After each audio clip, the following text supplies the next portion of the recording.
Radio check. Testing 1, 2, 3, 4, 5, 6. Always a bit nervous at this time of morning, mate, but now we can't really do any more. It's up to these blokes behind the steering wheel, and yeah, we're confident. We'll go all right. Oh, little bit of weaving. He's put the hammer down, coming down to the final corner at Murray's, and he's got a decent gap here. He'll see the green flag as he comes through, and that's a super start for the pole sitter as he goes through.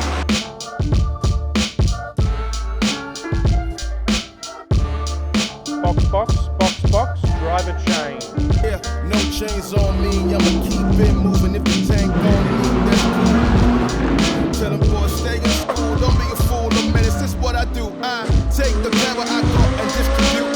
Ask me again what I do. He's got to make a decision.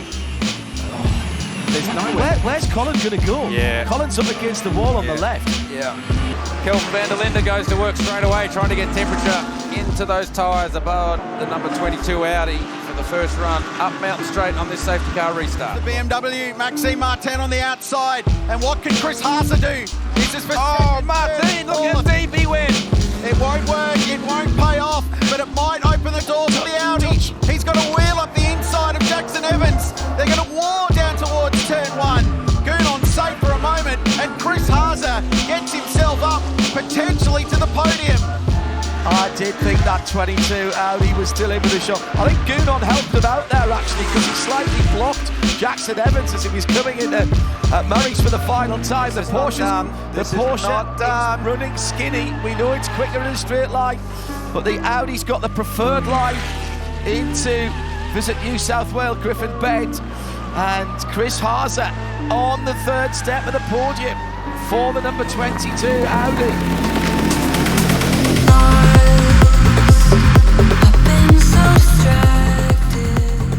I knew it was going to be a challenge, and it's a challenge so big that you hope you're going to do well, but you know, actually realising an outright podium is very special, and for myself being a bronze driver is even more amazing. To share in that and be on the outright podium is amazing. So big thanks to the team, you know, we all did it together, and my co-drivers, amazing job behind the wheel, and I just want to keep challenging myself, and for me I want to improve, and the only way you can do that is jump in the deep end and swim. So yeah, looking forward to more challenges this year, and whatever the future brings is going to be exciting. My first time driving with Liam, I always actually competed against him when I did Australian GT, so I always knew he was a very good driver, because most of the time we lost some races to him. He was on the podium top step, and we had to settle for second best. So driving with him was obviously a special one. I knew he really would deliver, and he actually did that this weekend. So I think, let's say, the situation with this weekend with the car, we really maximized everything, and there I have to say he did his bit just as well as me and Chris did. It was really a team effort, and yeah, at the end of the day, so it was just as much his podium as it is for anyone else. So, really proud of it.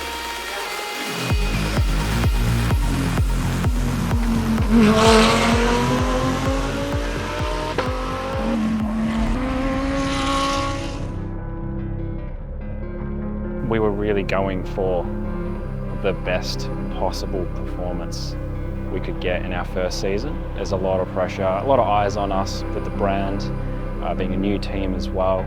Liam, reigning champion, one of the best bronzes in the world at the moment. For me and Liam, it's not our first rodeo together. We've done a couple of 12 hours.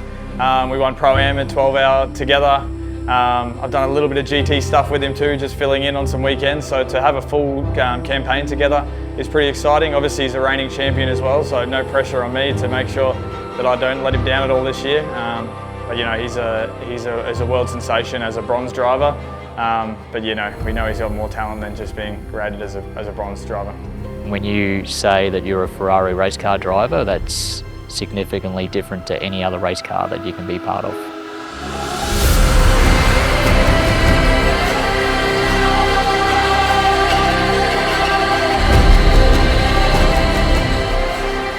Ferrari means history. There's iconic moments that obviously you always remember, but for me also I've had these opportunities to drive Ferrari race cars over the years, so I've got so many happy memories, some not so positive memories, but again, like, if someone says drive my Ferrari race car, I'm not going to say no, 100%. I couldn't be more excited, and I'm so ready to get the season started.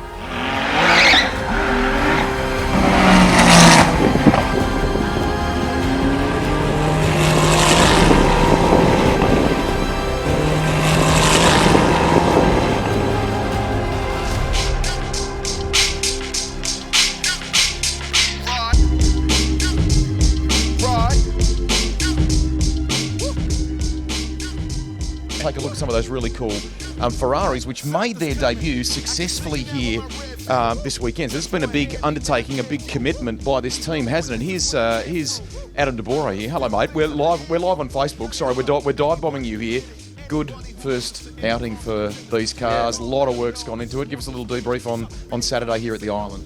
Yeah, it's a fantastic result for the team. Obviously, qualifying, we were fast, and there's still work to be done. It's as we learn, we can kind of develop and keep pushing harder. We're obviously trying to make sure that we make minimal mistakes today. We think there's a lot more in there. So we just have to keep chipping away at it, and hopefully, as we go to future rounds, we'll be faster again. Come on, something's coming, can you feel it in the air? I feel like with the Ferrari you can step up to the limit and drive over the limit and catch it. So from that point of view, it instills a lot of confidence, and if you can drive over the limit and catch it, then you can go to the limit. So just obviously makes you look like a better race car driver than perhaps you are. Has it been challenging to unlearn Audi techniques and adapt to this car, or has that been relatively straightforward? In Perth, no, but then coming here on the test day, maybe the track was a bit different. Had a little moment at turn one, the slow speed 6-gear corner, but you never stop learning. It's a team effort. The work going into the car before it even landed here, and trying to learn a car in such a short amount of time has been phenomenal. And big thanks to the team. Without all that hustle and effort, we wouldn't be here in this strong position. 1-2 out of the gate, just feeling more relief than anything. Super happy for all the team and the boys. We've been pulling hours for the last 3 months, but kind of really makes it all worth it. It's been a long journey to get to this point. Obviously very excited to be here at Phillip Island, and what a way to start off. 1-2 for the team. Obviously penalty applied at the end, which relegated Jackson back up to P2, so off to the perfect start. It's a long championship though. You never want to get complacent with these cars in this series, so we'll keep striving for good results moving forward. Come on!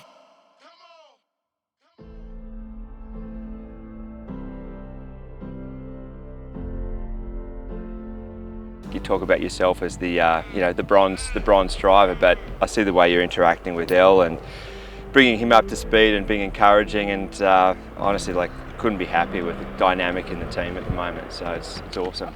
Yeah, I've learned a lot in a short amount of time, but I feel like you're not only the driver, you really need to, I wouldn't say motivate, but you need to be there and show, like you said, maybe the leadership for the team. And I've seen it when a strategy call goes wrong, and everyone's down, and you're like, you know what, I could put it in the wall, and you still get into it. So we win together, we lose together. It's funny because you think about the sport as an individual sport like tennis or golf, but it's still a team. It's a very different dynamic, but it's still a team, and you need everyone on board, everyone's supportive. And it's when things are going well, like yesterday was the best possible start we could have had, team finishing first and second, but I couldn't catch Elliot. I was watching and I was like, oh, he's helping, but I can't get to him. And just even the pack, there was pros in front of me and they couldn't get past him. So it was super cool to see. That was awesome. A debut in a GT3 car, and you're leading the race, and for just about the whole stint, super impressive. Pretty unreal. I'm just hoping Chaz doesn't go too fast and smash my lap record. Hopefully with low fuel I can go faster than him. Exactly. What was it, 26? 26.8? 26.8. But I never had any clean air. That is rapid. That's rapid around here.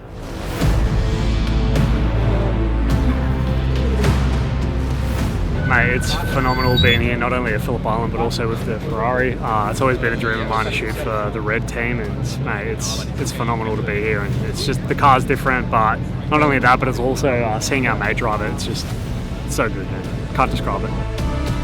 big thanks to Arise Racing GT, and just super privileged to be part of the team, and a couple of pole positions, and let's see what we can do with the biggest handicap. Australia, race 2 from the island. It'll be one we remember for a long time, and the sun burst out. Garth Walton will remember the start.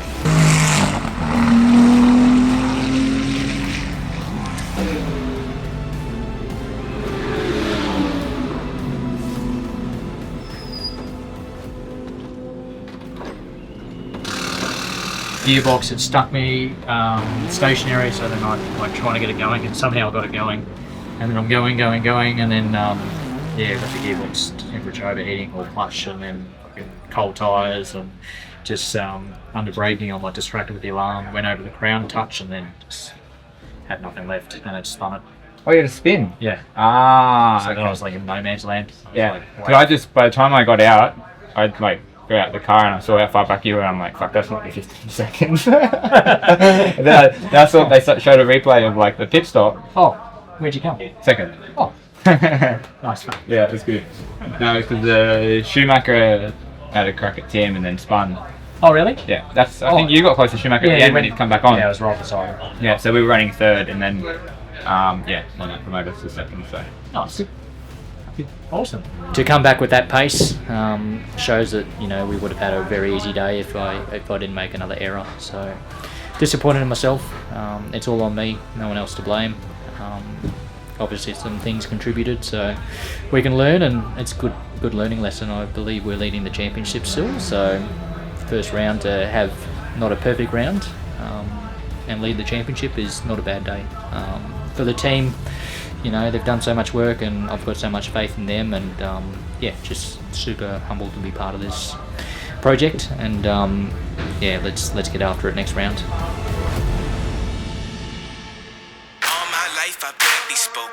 Your words have been so broken, I've been under your hypnosis. Why did I sip that potion? I'm so done with holy ghosting. My birth, it is an omen. Lay me down up in the ocean until you see no motion. Always nice to be in South Australia at Tailem Bend. Big high-speed committed track, so very important to get drive off the corners and carry that flow through the high-speed corners.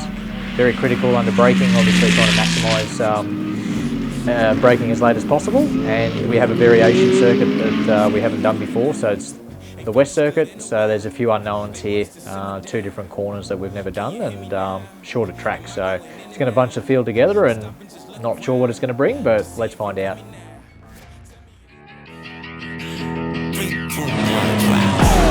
Ready for whatever, every single measure.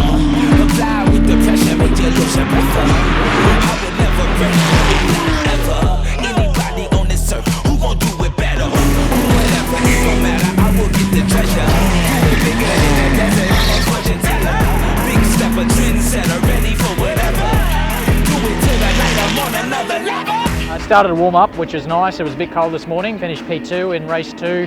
I thought we could have won the race, but unfortunately in the pit stop we tried to come out and there was a lap car that blocked us. Unfortunately we had to slide in behind the 888 Mercedes and came P2. So, if that's a bad day, we'll take it. And good driving by Chaz and the team. So thanks for a rocket ship, and we'll tune the buggy up, and I reckon we got more in us. Let's go.